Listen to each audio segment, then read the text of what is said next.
Meu coração tem catedrais imensas, templos de priscas e longínquas datas, onde o nume de amor em serenatas canta a aleluia virginal das crenças. Na ogiva fúlgida e nas colunatas vertem lustrais e radiações intensas, cintilações de lâmpadas suspensas, de as ametistas e os florões e as pratas. Como os velhos templários medievais, entrei um dia nessas catedrais e nesses templos claros e risonhos, e erguendo os gládios e brandindo as astas, no desespero dos iconoclastas, quebrei a imagem dos meus próprios sonhos. Poema de Augusto dos Anjos, Vandalismo. E é com esse poema que eu inicio o programa Literatura Local de hoje, uma parceria entre a Academia Passo Fundense de Letras e a TV Câmara de Passo Fundo. Esse poema ele nos fala sobre esse ciclo que o ser humano sempre faz de construção e desconstrução. É um poema que fala sobre iconoclasia, destruição de ídolos, mudança. E toda a vida está sempre envolta pelos seus conflitos. E é por isso que se diz também que toda a vida merece ser contada, merece ser narrada, porque toda a vida também é uma história. A literatura reflete a vida, a literatura imita a vida. E cada um de nós tem a sua própria história, tem a sua própria narrativa. E, como se diz, toda a vida mereceria ser contada. E é para falar um pouco sobre isso, sobre contar a respeito de uma vida, que eu trouxe hoje o convidado aqui, que ele é editor, escritor e biógrafo Charles Pimentel da Silva. Seja muito bem-vindo, Charles, é uma honra recebê-lo. Muito obrigado, boa noite, Aleixo, boa noite ao pessoal de Passo Fundo. A gente vai falar um pouquinho hoje, especificamente, sobre um trabalho que o Charles vem desenvolvendo, escrevendo biografias. E mais especificamente sobre o livro Leiloeiro de Sonhos, A Vida Empreendedora de Luiz Carlos Dali Nogari dos Santos. É uma biografia que o Charles escreveu, contando a história deste senhor. E assim, Charles, se toda história, se toda vida, né, merece ser contada, o que tem de mais especial, digamos assim, na vida do seu Luiz? Eu acho que eu posso chamar ele assim, né? Seu Luiz. O que tem de mais especial na vida do seu Luiz que levou você a aceitar o desafio de contar a história dele? Muito bem. Meu nome é Charles Pimentel da Silva, como já disse o Aleixo, e eu edito livros desde 2003 em Passo Fundo. E editar este livro do Luiz Nodari foi a primeira experiência como biógrafo. E ela aconteceu depois de mais de 15 anos de carreira. Como editor, a gente sempre se preocupa em difundir o conhecimento de uma forma geral. E no caso do Luiz Nodari, o mais especial é esse ânimo que ele tem, essa energia positiva e essa capacidade de empreender. Ele é um empreendedor nato. A vida dele é recheada de exemplos e a sua trajetória também. Ele encanta a gente e estimula a gente conversando já ao vivo, né? Assim, então ele merecia um livro e a gente se encontrou, tivemos uma conversa em um bar aqui de Passo Fundo e eu simplesmente fiquei assim, poxa, essa pessoa deve ter um livro. E ele queria fazer um livro, ele queria basicamente primeiro fazer um livro de negócios e depois se tornou uma biografia, porque realmente você imagina, esta pessoa nasceu em 1934, então ele tem muitas histórias e acabou se tornando uma biografia que eu poderia dizer de uma biografia em prosa moderna. Mas quem é que deu, Charles, a ideia de escrever a biografia? Foi você que procurou ele ou ele que te procurou? Como é que surgiu essa ideia? Como é que foi feito o início, assim? Conta um pouquinho para nós. Foi o Luiz que me procurou. E foi muito interessante. Primeiro ele me procurou no ano de 2008 E eu fui até a casa dele, quando ele morava do lado do Notre Dame, e apresentei para ele um plano do que poderia ser o livro dele. Ele disse que queria escrever um livro sobre a vida dele. Começou a me falar, dar exemplos, fiz algumas gravações e dali em diante não andou o projeto. Depois, em 2016, nos encontramos de novo, ele me chamou de novo. Olha, Charles, agora eu quero te contratar aí, que agora eu quero escrever um livro. E aí fui falar com ele, né? E aí engrenamos e começamos em 2017. 2017, quanto tempo que durou a produção? Quanto tempo que durou a escrita do livro? Olha, como é que foi esse processo? Foram muitas entrevistas? Foram muitas conversas? Como é que vocês fizeram? Para todos que querem escrever a sua história, o seu livro, é muito interessante o exemplo que eu tenho aqui com o Luiz. O Luiz Nodari, ele então me chamou, ele tinha 84 anos, eu acho, agora ele tem 88, se não me engano. E ele não era a pessoa que já tinha o livro escrito, porque eu como editor recebo originais de diversos tipos, escritos, às vezes datilografados, ou como no caso do Luiz, só da memória. Então, a estratégia que eu tive com ele foi entrevistá-lo. E entrevistei ele por 5 meses, a partir de janeiro de 2017, e fomos até o final desse ano adaptando e somando, e cada vez o livro aumentava mais. A gente tinha um projeto para fazer um livro de 230 páginas, acabou ficando com 500 páginas. E houve várias dúvidas, né? Se o pessoal ia gostar de ler, enfim, não era muito grande o livro. E no final a gente teve diversos feedbacks muito positivos, né? O livro ele traz em si assim, uma coletânea de histórias, né, da vida dele, porque são várias histórias dentro de uma grande história, pelo que eu percebi, certo? Sim, essa foi um grande desafio para mim como editor, como escritor, e nesse caso, nessa experiência como biógrafo, porque eu estava diante de uma pessoa que tem simplesmente 8 décadas de vida. Então, se a gente voltar na história do Brasil, a gente está falando que essa pessoa nasceu em 1934, estava o Getúlio Vargas na presidência do Brasil, ele passou pela ditadura do Estado Novo, depois pela República Liberal, que chama até Jango, depois pela ditadura dos militares, depois pela redemocratização. E ele, como homem de negócios, ele passou por diversas turbulências. E esse foi o meu desafio, como eu poderia mostrar que tudo o que ele fez dependeu dele, obviamente, da coragem dele, do esforço, do dinamismo, mas também dependeu de um contexto que era superior a ele. Então nesse sentido, assim, fazendo uma ponte, né? O livro ele é uma biografia, mas você se esforçou também para dar uma outra tonalidade para ele, que foi uma tonalidade histórica. Então, uma das coisas que eu observei lendo o livro é que ele não fala só sobre o Seu Luiz, né? Acho que posso chamar ele assim, né? Seu Luiz, né? Seu Luiz. Seu Luiz, né? Ele não fala só sobre o Seu Luiz, mas falando sobre o Seu Luiz também, de certa forma, ele é uma aula de história do nosso país também. Ele tem um contexto histórico, claro que não no sentido acadêmico do termo, exato, mas no sentido justamente narrativo, né? Esse também foi... Porque quando a gente faz um livro, a gente tem que pensar na estrutura que a gente vai dar para ele, a gente tem que ter informações úteis para as pessoas, também a gente tem que falar um pouco da gente, porque todos têm saudosismo, né? Todos querem falar das reminiscências, das coisas lindas das quais viveram. E o Luiz tem muita coisa para falar, mas também a gente tem uma parte estética. Então, qual foi o cuidado? Foi contar a história desta pessoa de uma maneira situada, né? Como eu estava falando. É muito interessante que ele fez diversos empreendimentos e diversas coisas, e às vezes eu duvidava do que ele me falava e eu ia pesquisar. Então, fica útil no sentido também de que antigamente só biografias de pessoas importantes, artistas, militares, pessoas famosas eram feitas, né?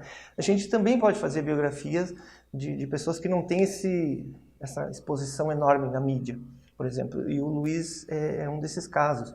O livro do Luiz é uma injeção de ânimo empreendedor. Quem ler o livro logo no começo já vai sentir a índole do que é, e eu percebo ser empreendedor. Eu percebo que tu deu uma característica assim mais narrativa, histórica, Mas também literária, até pelo formato, né? Pela capa e até pelo título, né? Porque Leiloeiro de Sonhos também é um título assim que remete a uma questão mais estética, mais narrativa, mais literária mesmo, né? Ele tem esse viés assim de ser um livro gostoso de se ler também, né? Não apenas informativo, mas também informativo e literário, e esteticamente construído. Sim. Olha, e tem uma questão interessante na palavra leiloeiro, né? Às vezes as pessoas perguntam, poxa, um leiloeiro, ele só está lá, tipo, leiloando coisas das quais as pessoas não precisam mais, mas tem outras coisas que a gente deve saber do leiloeiro. O leiloeiro, primeiro de tudo, é uma pessoa sagaz, muito rápida de pensamento, e o Luiz é reflexo disso, ele mostra isso. Então, ser leiloeiro não é algo assim que você vai ali e aprende na faculdade em 4 anos. É toda uma vida por trás, porque você tem que ser sagaz, você tem que buscar oportunidades. Então, o fato de estar escrito no livro Leiloeiro é estético, porque ele é leiloeiro, mas ele é, antes de ser leiloeiro, um grande empresário, entusiasta, empreendedor. E como ele começou essa história, foi assim, ele começou leiloando gado em Marau, numa época em que o governo federal subsidiava pequenos agricultores. Então ele aproveitou o fenômeno e cresceu ali, final dos anos 50 até os anos 70, ele cresceu muito aproveitando isso. Então ele aproveitou fenômenos diversos, né?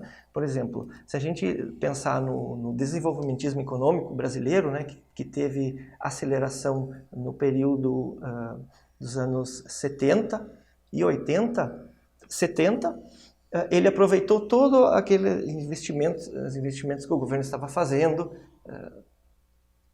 leiloando gado para pequenos produtores que compravam através do Banco do Brasil, e depois, quando houve o esgotamento desse modelo econômico, ele também aproveitou, porque ele foi a pessoa que leiloou, por exemplo, 42 frigoríficos, só para dar um exemplo da dimensão de até onde chegou esta pessoa, né? Então ele ganhou dos dois lados do fenômeno econômico que a gente viveu nos anos 70 e 80. Então nos anos 80, a partir dos anos 83, houve um esgotamento do modelo de subsídios e diversas falências ocorreram no Brasil e no Rio Grande do Sul. Ele leilou esses 42 frigoríficos que eu falei só no Rio Grande do Sul. Ele leilou também diversas agências de banco, de um banco que antigamente se chamava Banco Real. Ele leilou assim, algo em torno de 50 agências, tem especificado no livro. Então, qual foi o meu desafio? Foi mostrar, não apenas dizer, eu sou o Luiz, eu leiloei 42 frigoríficos, 60 agências, vendia gado, tinha tantas cabeças de gado e tal. Tem que explicar os fenômenos, né? Por que as pessoas tinham essas oportunidades, né? Por que acontecia tudo isso? Explicar o contexto da época. Exatamente. Né? E é por isso que eu disse que também acaba sendo também uma aula de história, né?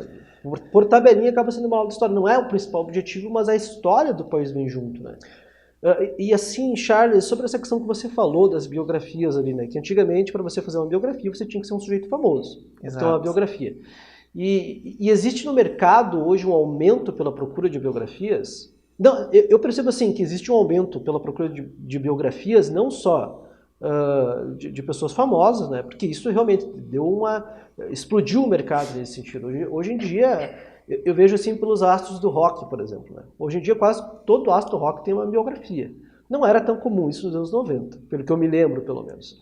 Hoje em dia foram lançadas assim várias e várias biografias de astros de rock, de artistas de cinema. Então, e as pessoas comuns, elas também estão procurando, comuns entre aspas, porque eu acho que toda vida tem, né, as suas parcelas de coisas que não são nem um pouco comuns. Mas as pessoas, entre aspas, comuns, elas também estão procurando esse serviço, por quê? Olha, diversos fenômenos estão associados a isso. Um deles é a facilidade de imprimir livros hoje. É fácil você publicar livros. Na internet há várias opções, né?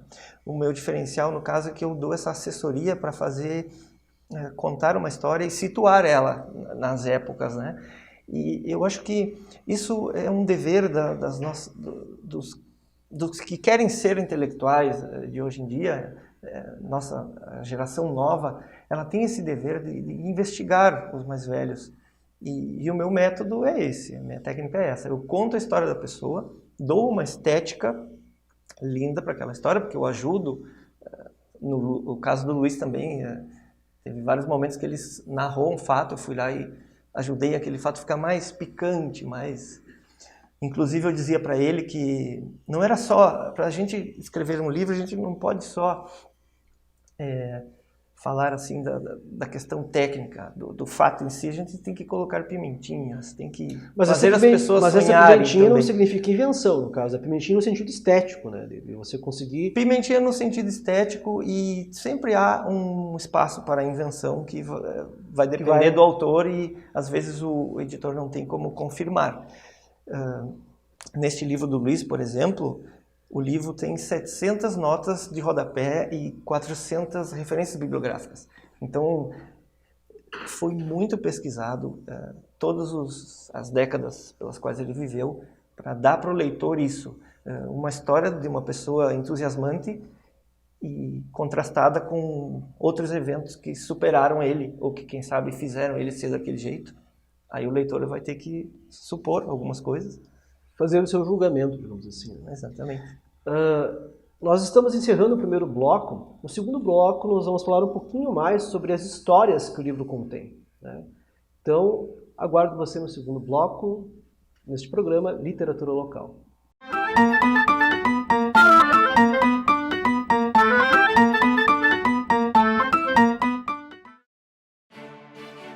A Câmara de Vereadores é a Casa do Povo. Aqui são criados, votados e aprovados os projetos de lei que definem o rumo e o futuro do nosso município. A Câmara de Vereadores também exerce a função fiscalizadora, supervisionando as ações e decisões do Poder Executivo. Faça parte das decisões. Quando a comunidade participa, a cidade cresce. E as conquistas são de todos. Câmara de Vereadores de Passo Fundo.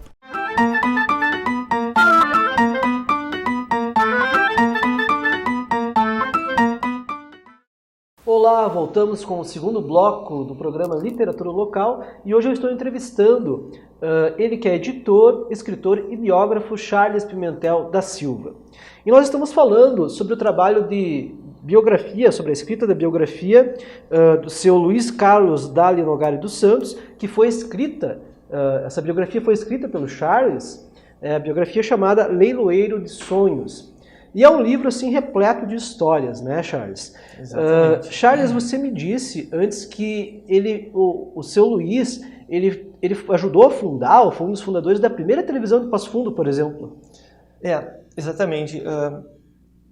Uma das coisas que o livro tem para revelar para os leitores sobre alguns episódios interessantes de Passo Fundo é que o Luiz Leiloeiro, como eu falei, né, antes de ser leiloeiro, ele foi um grande empreendedor. Então ele foi a pessoa que fundou a primeira televisão de Passo Fundo antes da Rede Globo.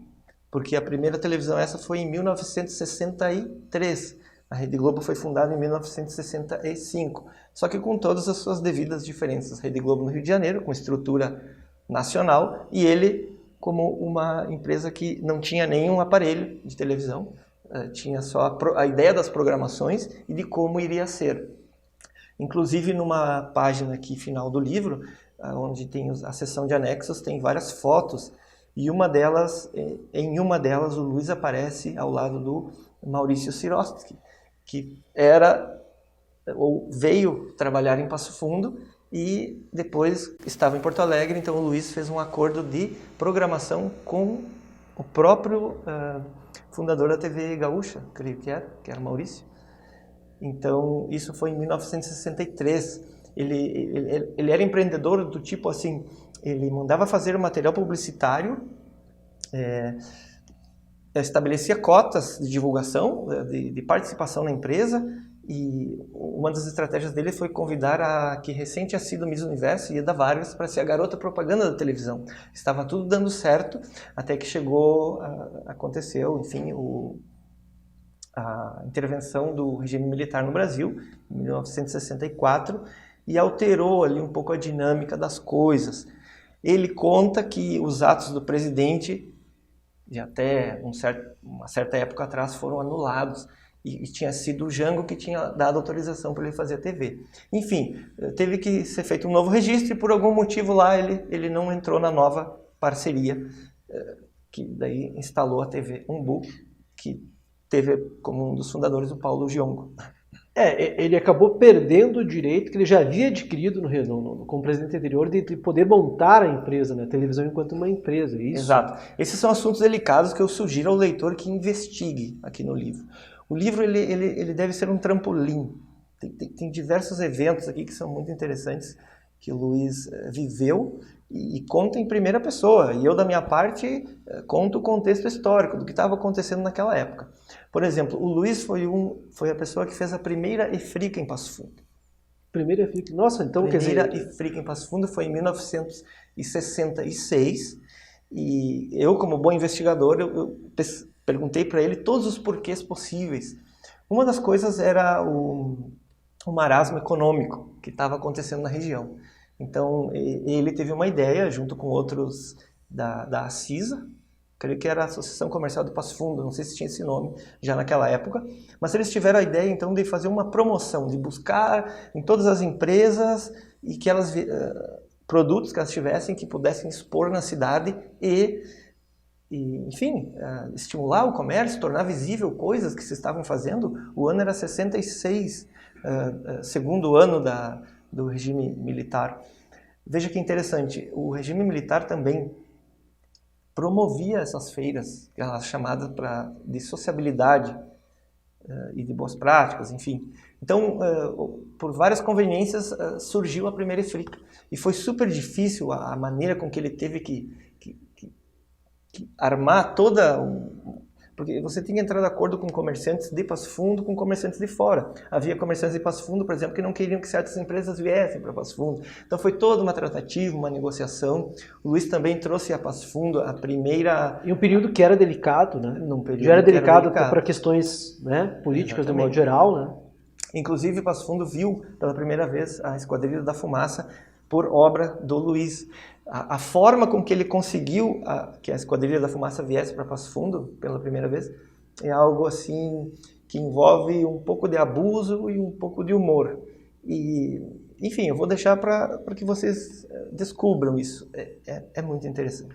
Mas eu percebo assim pela tua fala, que eu acho interessante, que além de você ter pego os relatos com ele, você fez uma pesquisa histórica também para embasar melhor os fatos. Como eu disse, não é um livro de história, não é um historiador. Não é uma história acadêmica, né? Mas é uma narrativa. Há uma narrativa ali, né? E além disso também existem tantos... Os aspectos negativos, tanto da história do Brasil quanto da vida dele, também estão presentes, né? Exatamente. Você tem uma visão geral de todo o contexto, tanto do homem em si, quanto da situação do homem em relação ao contexto político, em relação ao contexto do país como um todo, em relação ao contexto histórico, isso? Exatamente. Olha, essa questão da honestidade intelectual foi uma das coisas que eu falei para o seu Luiz. Eu sentei com ele e disse assim, olha, amigo, eu quero que você me conte os problemas também que você teve, as partes ruins, o que você fez que deu errado, quando você foi injusto, justo. E assim ficou sendo a dinâmica do livro todo, né? Por exemplo, o Brasil passou por um momento que foi o momento ditatorial, tanto de Vargas quanto dos militares dos anos 60 e 70, e também passou por momentos assim da chamada rebeldia, né? Revoluções de esquerda e tal. E tudo isso criou no país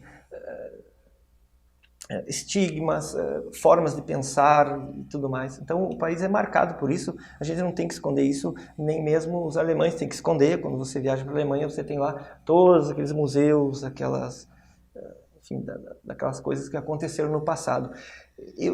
Eu disse para o autor que o melhor presente que ele pode entregar para as gerações futuras é ser honesto em relação ao que ele viveu. Então ele me contou coisas dos negócios que ele fazia, e aqui no livro vai estar bem registrado.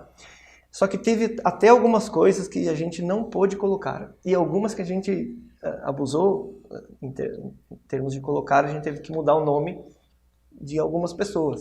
E até recebemos intimações. Olha, chegou nesse ponto com de carta receber intimações registrada para não divulgar certos nomes.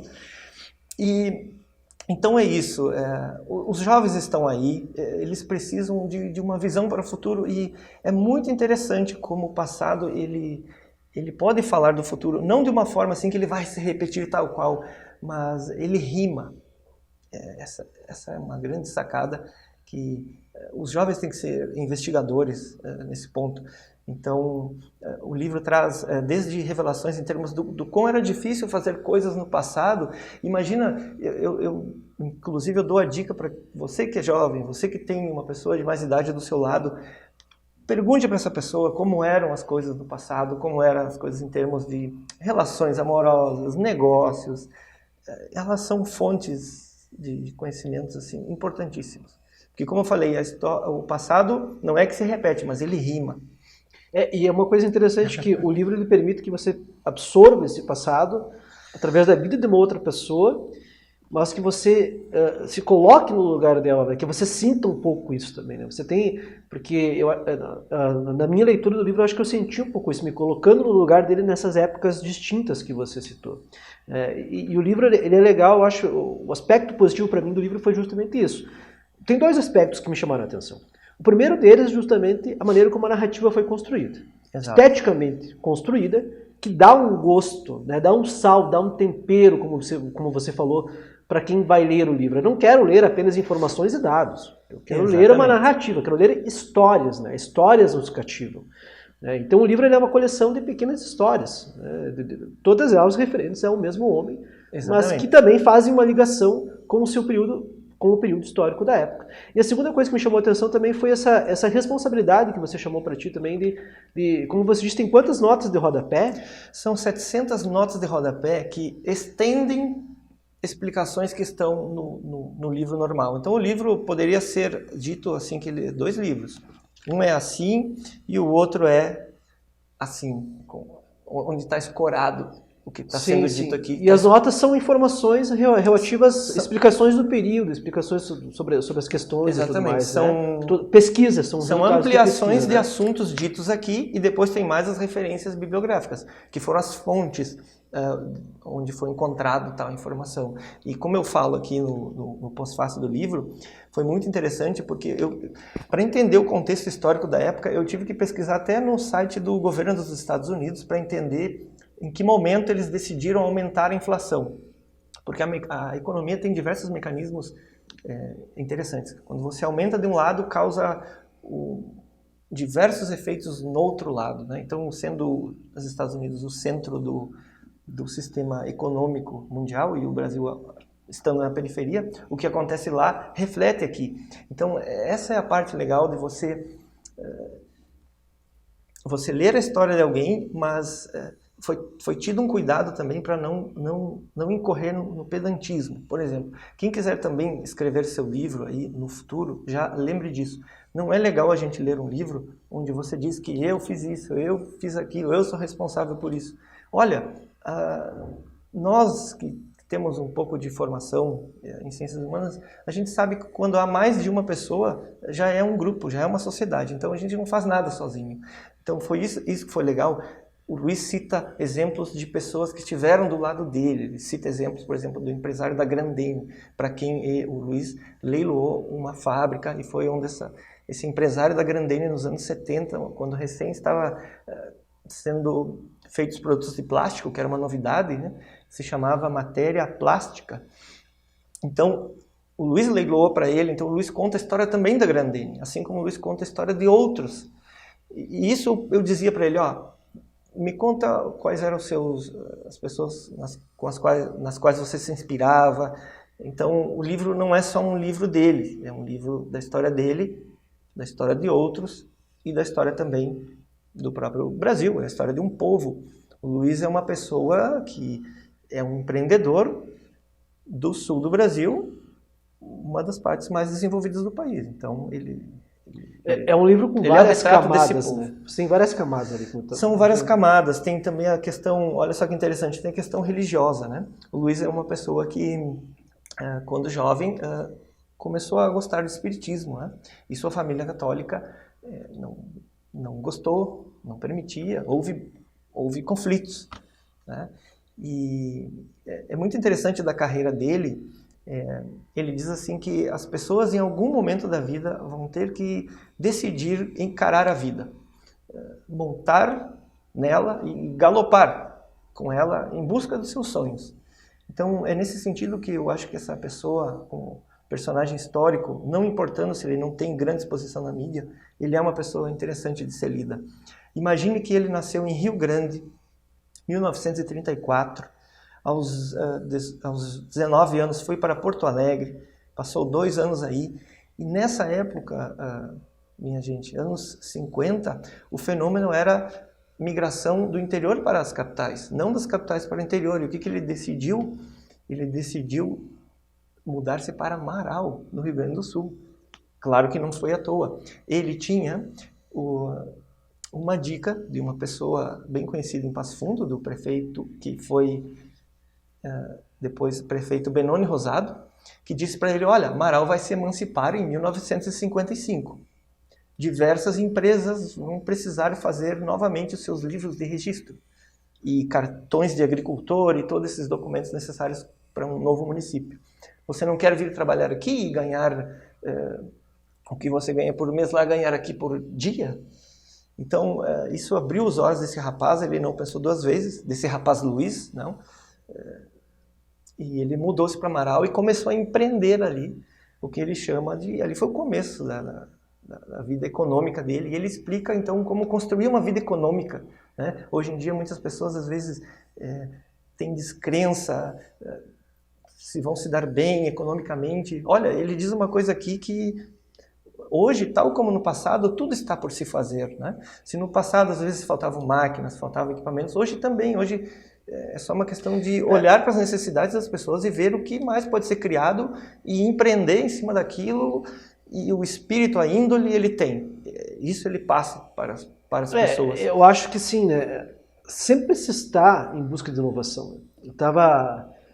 e na verdade, por exemplo, assim, claro que ele vai dar a experiência dele naquele contexto histórico, mas não é necessariamente o contexto histórico em si que importa, mas justamente a atitude dele. Exatamente. A disposição dele, né? Meio que nesse sentido de correr atrás de ir em busca, né? Porque, claro que o contexto histórico hoje em dia é totalmente diferente, né? Hoje em dia talvez o empreendimento maior estaria, o empreendedorismo estaria mais ainda no meio digital, na internet e tudo mais. Né? Já não estamos lidando tanto com bois, né? Já não há cidades a serem emancipadas, digamos assim. Mas existe toda uma terra, hoje em dia, em termos virtuais, para ser desbravada. Exatamente. Né? E eu acho que o que se pega dele justamente é essa atitude que ele tem.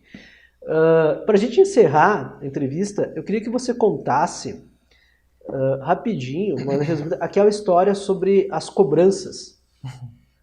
Sobre como é que ele fez, um exemplo do que ele fez em Passo Fundo, que também se fazia em Porto Alegre. Claro.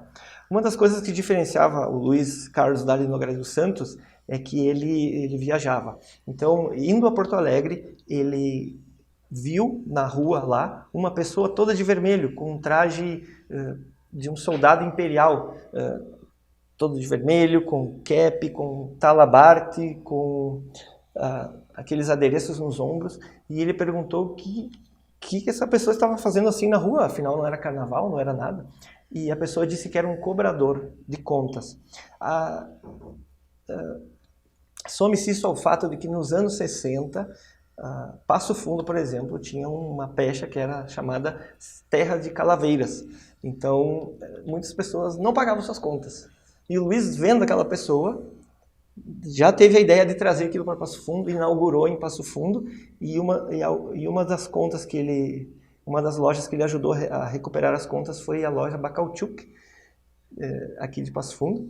Então ele conta que ele contratava as pessoas e dizia: olha, vou te contratar, você vai cobrar contas, você vai se vestir de vermelho, e eu quero que você faça assim: quando você for no endereço da pessoa que está devendo essa conta para essa loja, você identifica, se a casa for número 40, você já começa a bater na porta desde o número 20, para quando chegar na casa número 40, todas as pessoas nas quais você bateu e perguntou o nome da pessoa X, todos vão estar na janela. Quando chegar na casa do cobrador, ele vai sair, vai ver o cobrador de vermelho e vai ver toda a vizinhança olhando.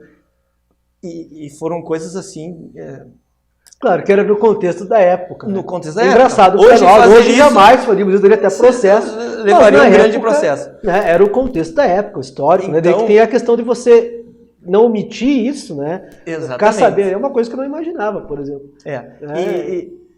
E chegou um momento em Passo Fundo que isso era falado até nos jornais, virou motivo de comédia. Inclusive ele mandou um vermelhinho, como se chamava, os cobradores, em um banco, cobrar uma pessoa. E só o fato do vermelhinho estar no banco, do lado do caixa da pessoa que devia a tal conta, todo mundo já sabia. Então o gerente do banco liga para ele e diz, olha, tem um vermelhinho aqui. E o Luiz diz, o que tem? Ele está nu? Não. Ele está incomodando? Não, mas todo mundo sabe que ele veio cobrar conta. E o Luiz diz, então, todo mundo sabe que não se pode negar conta. Então, o livro tem isso e mais momentos engraçados, porque uma das coisas dos grandes empreendedores é essa facilidade de descontrair, né? Sim, sim. Charles, a gente está encerrando a nossa entrevista. Eu agradeço pela tua presença aqui, né? O livro ele pode ser encontrado nas livrarias de Passo Fundo. Muito obrigado a você que nos acompanhou e até o próximo programa Literatura Local.